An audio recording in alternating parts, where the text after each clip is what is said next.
ವೀಕ್ಷಕರೇ ನಮಸ್ಕಾರ. ಕಾಂಗ್ರೆಸ್ನಲ್ಲಿ ನಾಯಕತ್ವ ಬದಲಾವಣೆ ಆಗುವುದು ಬಹುತೇಕ ಖಚಿತವಾದಂತೆ ಕಾಣುತ್ತಿದೆ. ಈ ವಾರ ಬಹುತೇಕ ಅಂತಿಮ ನಿರ್ಧಾರ ಕಾಂಗ್ರೆಸ್ನ ಹೈಕಮಾಂಡ್ ನಾಯಕರು ತೆಗೆದುಕೊಳ್ಳುವ ಸಾಧ್ಯತೆಯನ್ನು ಕೂಡ ತಳ್ಳಿ ಹಾಕುವಂತಿಲ್ಲ. ನೋಡಿ, ಇದರ ಭಾಗವಾಗಿಯೇ ಸಿಎಂ ಸಿದ್ದರಾಮಯ್ಯ ಮತ್ತು ಡಿಸಿಎಂ ಡಿಕೆ ಶಿವಕುಮಾರ್ ಅವರಿಗೆ ಹೈಕಮಾಂಡ್ ನಾಯಕರು ಕರೆ ನೀಡಿದ್ದಾರೆ.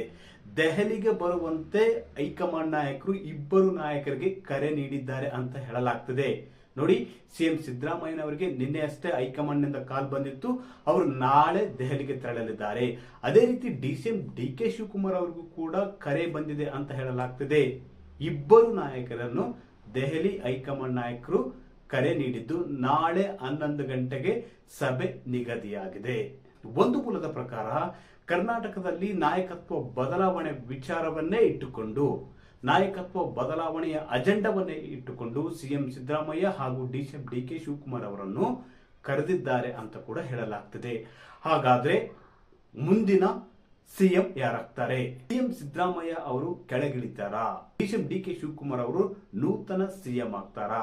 ಇಲ್ಲವೇ ಸಿಎಂ ಸಿದ್ದರಾಮಯ್ಯನವರು ಹೇಳಿದಂತೆ ಸಿಎಂ ಸಿದ್ದರಾಮಯ್ಯನವರ ಸಲಹೆ ಸೂಚನೆಯಂತೆ ಹೈಕಮಾಂಡ್ ನಾಯಕರು ಬೇರೊಬ್ಬ ನಾಯಕನಿಗೆ ಸಿಎಂ ಪಟ್ಟ ಕಟ್ಟುತ್ತಾ? ಹಾಗಾದ್ರೆ ಸಿಎಂ ಸಿದ್ದರಾಮಯ್ಯನವರು ಸಿಎಂ ಸ್ಥಾನವನ್ನು ಬಿಟ್ಕೊಡ್ತಾರಾ ಎಂಬ ಪ್ರಶ್ನೆ ಕೂಡ ಕಾಡುತ್ತೆ.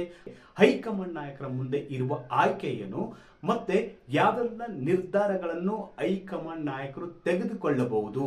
ಒಂದು ಸಾಧ್ಯತೆ ಏನಪ್ಪಾ ಅಂದ್ರೆ ಸಿಎಂ ಸಿದ್ದರಾಮಯ್ಯ ಅವರನ್ನು ಮೊದಲು ಮನವೊಲಿಸಬಹುದು. ನೋಡಿ, ಈಗಾಗಲೇ ನೀವು 8 ವರ್ಷಗಳ ಕಾಲ ಸಿಎಂ ಆಗಿದ್ರಿ, ದಾಖಲೆಯ ಬಜೆಟ್ ಮಂಡಿಸಿದ್ರಿ. ಅದೇ ರೀತಿ ದೇವರಾಜ್ ಅರಸು ಅವರ ದಾಖಲೆಯನ್ನು ಕೂಡ ಮುರಿದಿದ್ದೀರಿ.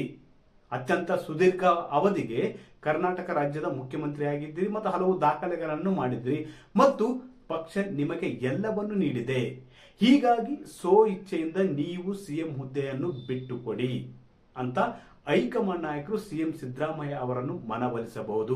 ಈ ಮೂಲಕ ರಾಜ್ಯದಲ್ಲಿ ಉಂಟಾಗಿರ್ತಕ್ಕಂಥ ಗೊಂದಲವನ್ನು ಹೈಕಮಾಂಡ್ ನಾಯಕರು ಮೊದಲ ಪ್ರಯತ್ನದಲ್ಲಿ ಈ ರೀತಿ ಬಗೆಹರಿಸುವ ಸಾಧ್ಯತೆಯನ್ನು ಕೂಡ ತಳ್ಳಿ ಹಾಕುವಂತಿಲ್ಲ.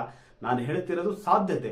ಹೈಕಮಾಂಡ್ ನಾಯಕರು ಹೇಗೆಲ್ಲ ಬದಲಾವಣೆ ಮಾಡಬಹುದು, ರಾಜ್ಯದಲ್ಲಿ ಹೇಗೆಲ್ಲ ನಾಯಕತ್ವ ಬದಲಾವಣೆ ಮಾಡುವುದಕ್ಕೆ ಯಾವೆಲ್ಲ ಮಾರ್ಗಗಳನ್ನು ಅನುಸರಿಸಬಹುದು ಎಂಬುದರ ಕುರಿತು ಮೊದಲ ಸಾಧ್ಯತೆ ಏನಪ್ಪಾ ಅಂದ್ರೆ ಸಿಎಂ ಸಿದ್ದರಾಮಯ್ಯ ಅವರನ್ನು ಮನವೊಲಿಸಿ ಮುಂದಿನ ನಿರ್ಧಾರ ಅಂದ್ರೆ ಯಾರಿಗೆ ಸಿಎಂ ಹುದ್ದೆಯನ್ನು ಕೊಡಬೇಕು ಎಂಬುದರ ಕುರಿತು ಚರ್ಚೆ ಮಾಡಲಿದೆ. 23ರ ವಿಧಾನಸಭೆ ಚುನಾವಣೆಯಲ್ಲಿ ಕಾಂಗ್ರೆಸ್ ಪಕ್ಷ ಭಾರಿ ಬಹುಮತದೊಂದಿಗೆ ಅಧಿಕಾರಕ್ಕೆ ಬರುವುದಕ್ಕೆ ಕಾರಣ ಸಿಎಂ ಸಿದ್ದರಾಮಯ್ಯ ಅವರ ಮಾಸ್ ಲೀಡರ್ಶಿಪ್, ಅದೇ ರೀತಿ ಡಿಸಿಎಂ ಡಿಕೆ ಶಿವಕುಮಾರ್ ಅವರ ಸಂಘಟನಾ ಶಕ್ತಿ ಮತ್ತು ಚಾಣಾಕ್ಷತನದಿಂದಾಗಿ ಕಾಂಗ್ರೆಸ್ ಪಕ್ಷ 136 ಸ್ಥಾನಗಳನ್ನು ರಾಜ್ಯದಲ್ಲಿ ಗೆದ್ದಿತ್ತು. ಈ ಮೂಲಕ ಅದ್ದೂರಿಯಾಗಿ ಒಂದು ಗೆಲುವು ಸಾಧಿಸಿದಂತ ಕಾಂಗ್ರೆಸ್ ಪಕ್ಷ ಅಧಿಕಾರ ಹಿಡಿದಿದೆ. ನೋಡಿ, ಡಿಸಿಎಂ ಡಿಕೆ ಶಿವಕುಮಾರ್ ಬಣ ಹೇಳುವಂತೆ 2.5 ವರ್ಷ ಅಧಿಕಾರ ಹಂಚಿಕೆ ಸೂತ್ರ ಈ ಹಿಂದೆ ಸಿದ್ಧವಾಗಿತ್ತು. ಅದರ ಪ್ರಕಾರವಾಗಿ ತಮಗೆ ಸಿಎಂ ಹುದ್ದೆಯನ್ನು ನೀಡಬೇಕು ಅಂತ ಕಳೆದ 6 ತಿಂಗಳಿಂದ ಡಿಸಿಎಂ ಡಿಕೆ ಶಿವಕುಮಾರ್ ಹಾಗೂ ಅವರ ಬಣದವರು ಹೈಕಮಾಂಡ್ ನಾಯಕರನ್ನು ಒತ್ತಾಯ ಮಾಡ್ತಾನೆ ಇದ್ದಾರೆ. ಆದ್ರೆ 2.5 ವರ್ಷಕ್ಕೆ ಸಿಎಂ ಸಿದ್ದರಾಮಯ್ಯನವರು ಅಧಿಕಾರ ಬಿಟ್ಕೊಡ್ತಾರಂತ ನಿರೀಕ್ಷಿಸಲಾಗಿತ್ತು. ಆದ್ರೆ ಈಗ 3 ವರ್ಷ ಆಗಿದೆ. ಆದ್ರೂ ಕೂಡ ಡಿಸಿಎಂ ಡಿಕೆ ಶಿವಕುಮಾರ್ ಅವರಿಗೆ ಅಧಿಕಾರ ಸಿಕ್ಕಿಲ್ಲ, ಸಿಎಂ ಹುದ್ದೆ ಸಿಕ್ಕಿಲ್ಲ. ಹೀಗಾಗಿ ಪಕ್ಷವನ್ನು ಸಂಘಟಿಸಿ ಅಧಿಕಾರಕ್ಕೆ ತರುವಲ್ಲೂ ಕೂಡ ನನ್ನ ಪಾತ್ರವಿದೆ. ಹೀಗಾಗಿ ನನಗೆ ಸಿಎಂ ಹುದ್ದೆಯನ್ನು ನೀಡಬೇಕು ಅಂತ ಮೊದಲಿನಿಂದಲೂ ಡಿಸಿಎಂ ಡಿಕೆ ಶಿವಕುಮಾರ್ ಅವರು ಹೈಕಮಾಂಡ್ ನಾಯಕರ ಮೇಲೆ ಒತ್ತಡ ಹೇರ್ತಿದ್ದಾರೆ. ಹೀಗಾಗಿ ಬಹುತೇಕ ಡಿಸಿಎಂ ಡಿಕೆ ಶಿವಕುಮಾರ್ ಅವರಿಗೆ ಸಿಎಂ ಹುದ್ದೆ ನೀಡುವ ಕುರಿತು ನಾಳೆ ಚರ್ಚೆ ನಡೆಯಲಿದೆ. ಯಾಕಂದ್ರೆ ಡಿಸಿಎಂ ಡಿಕೆ ಶಿವಕುಮಾರ್ ಅವರಿಗೆ ಸಿಎಂ ಹುದ್ದೆ ನೀಡುವುದಕ್ಕೆ ಸಿಎಂ ಬಣ ಒಪ್ಲಿಕ್ಕಿಲ್ಲ, ಸಿಎಂ ಕೂಡ ಒಪ್ಲಿಕ್ಕಿಲ್ಲ, ಆ ಬಣದ ನಾಯಕರು ಕೂಡ ಒಪ್ಲಿಕ್ಕಿಲ್ಲ. ಇಂಥ ಸಂದರ್ಭ, ಬಿಕ್ಕಟ್ಟು ಉಂಟಾದ ಸಂದರ್ಭ ಹೈಕಮಾಂಡ್ ನಾಯಕರು ಏನ್ ಮಾಡ್ತಾರೆ, ಯಾವ ತೀರ್ಮಾನ ಕೈಗೊಳ್ಳುತ್ತಾರೆ ಎಂಬುದು ಕೂಡ ಇಲ್ಲಿ ಕುತೂಹಲಕಾರಿಯಾಗಿರ್ತಕ್ಕಂಥ ಅಂಶ. ಯಾಕಂದ್ರೆ ಬಹುತೇಕರು ಸಿಎಂ ಸಿದ್ದರಾಮಯ್ಯ ಪರವಾಗಿ ನಿಂತರೆ CM Siddaramaiah DCM DK Shivakumar CM ಆಗುವುದನ್ನು ಬಹುತೇಕ ವಿರೋಧಿಸುತ್ತಾರೆ. ಒಂದು ವೇಳೆ ಸಭೆಯಲ್ಲಿ ಸಿಎಂ ಸಿದ್ದರಾಮಯ್ಯನವರು ಸಿಎಂ ಸ್ಥಾನವನ್ನು ಬಿಟ್ಟು ಕೊಡುವುದಕ್ಕೆ ಒಪ್ಪದೇ ಇದ್ದಾಗ, ಅದೇ ರೀತಿ ತಾವು ಸೂಚಿಸಿದ ನಾಯಕನಿಗೆ, ವ್ಯಕ್ತಿಗೆ ಸಿಎಂ ಹುದ್ದೆಯನ್ನು ನೀಡುವುದಕ್ಕೆ ಒಪ್ಪಿದರೆ ಮಾತ್ರ ತಾವು ಸಿಎಂ ಹುದ್ದೆಯನ್ನು ತೆಗೆಯುತ್ತೇನೆ ಅಂತ ಸಿಎಂ ಸಿದ್ದರಾಮಯ್ಯ ಬಣ ಏನೋ ಬೆದರಿಕೆ ಹಾಕಿದರೆ ಬಹುತೇಕ ಸಿಎಂ ಬಣ ಗೃಹ ಸಚಿವರಾಗಿರ್ತಕ್ಕಂಥ ಡಾಕ್ಟರ್ ಜಿ ಪರಮೇಶ್ವರ್ ಹೆಸರನ್ನು ಬಹುತೇಕ ಸೂಚಿಸುತ್ತೆ. ಕಳೆದ 6-7 ತಿಂಗಳಿಂದ ಪರಮೇಶ್ವರ್ ಅವರ ಹೆಸರು ಸಿಎಂ ರೇಸ್ ನಲ್ಲಿ ಬರ್ತಿದೆ. ಅದು ಸಿಎಂ ಸಿದ್ದರಾಮಯ್ಯ ಬಣ ತೇಲಿ ಬಿಟ್ಟಂತ ಹೆಸರಾಗಿದೆ. ಅಷ್ಟೇ ಅಲ್ಲ, ಪರಮೇಶ್ವರ್ ಅವರು ಕೂಡ ಸಿಎಂ ಆಗುವುದಕ್ಕೆ ಅರ್ಹರಿದ್ದಾರೆ. ಆದ್ರೆ ಈ ಸದ್ಯ ಕಾಂಗ್ರೆಸ್ನಲ್ಲಿ ಉಂಟಾಗಿರ್ತಕ್ಕಂಥ ಬಿಕ್ಕಟ್ಟಿದೆಯಲ್ಲ, ಆ ಬಿಕ್ಕಟ್ಟಿನ ಸಂದರ್ಭದಲ್ಲಿ ಪರಮೇಶ್ವರ್ ಅವರು ಸಿಎಂ ಆಗ್ಬೋದೇ ಹೊರತು ಅವರಿಂದ ಯಾವುದೇ ದಂಡಿಲ್ಲ, ಯಾವುದೇ ಬಣವಿಲ್ಲ. ಅವರು ಸಜ್ಜನ ರಾಜಕಾರಣಿ ಹೌದು, ಅವರ ಬಣ ರಾಜಕಾರಣದಲ್ಲಿ ಅವರು ಹಿಂದುಳಿದ್ದಾರೆ.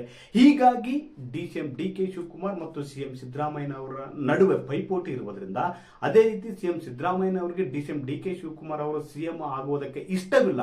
ಇದರಿಂದಾಗಿ ತಮ್ಮ ಬಣದ ನಾಯಕರ ಸಿಎಂ ಆಗಲಿ, ದಲಿತ ನಾಯಕರಿಗೆ ಸಿಎಂ ಹುದ್ದೆ ಕಟ್ಟೋಣ, ಅದು ಪಕ್ಷದ ದೃಷ್ಟಿಯಿಂದ ಒಳ್ಳೆಯದಾಗುತ್ತೆ ಎಂಬ ಸಲಹೆಯನ್ನು ನೀಡಿದಾಗ ಹೈಕಮಾಂಡ್ ನಾಯಕರು ಯಾವ ತೀರ್ಮಾನ ಕೈಗೊಳ್ಳುತ್ತೆ ಎಂಬುದು ಕೂಡ ತುಂಬಾ ಕುತೂಹಲಕಾರಿ ಆದ ವಿಷಯ.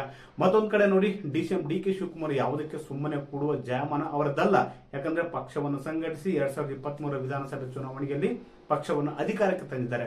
ಹಾಗಂತ ಸುಲಭಕ್ಕೆ ಸಿಎಂ ಹುದ್ದೆಯನ್ನು ಅವರು ಬಿಟ್ಟು ಕೊಡುವುದಿಲ್ಲ. ಒಂದು ವೇಳೆ ಹೈಕಮಾಂಡ್ ನಾಯಕರು ಆ ತರದ ಏನಾದರೂ ಒತ್ತಡ ಹೇರಿದಲ್ಲಿ, ಸಿಎಂ ಸಿದ್ದರಾಮಯ್ಯನವರು ಒಪ್ಪದೇ ಇದ್ದಲ್ಲಿ ಬಹುತೇಕ ಅದು ಕಾಂಗ್ರೆಸ್ ಪಕ್ಷಕ್ಕೆ ಹಾನಿಯಾಗುವುದಂತೂ ಖಚಿತ. ಒಟ್ಟಾರೆಯಾಗಿ ಕಾಂಗ್ರೆಸ್ನಲ್ಲಿ ಕಳೆದ 6 ತಿಂಗಳಿಂದ ಉಂಟಾಗಿರ್ತಕ್ಕಂಥ ಕುರ್ಚಿಗಾಗಿ ಬಿಕ್ಕಟ್ಟು ಇದೆಯಲ್ಲ, ನಾಳೆ 11 ಗಂಟೆಗೆ ಸಭೆ ನಿಗದಿಯಾಗದು.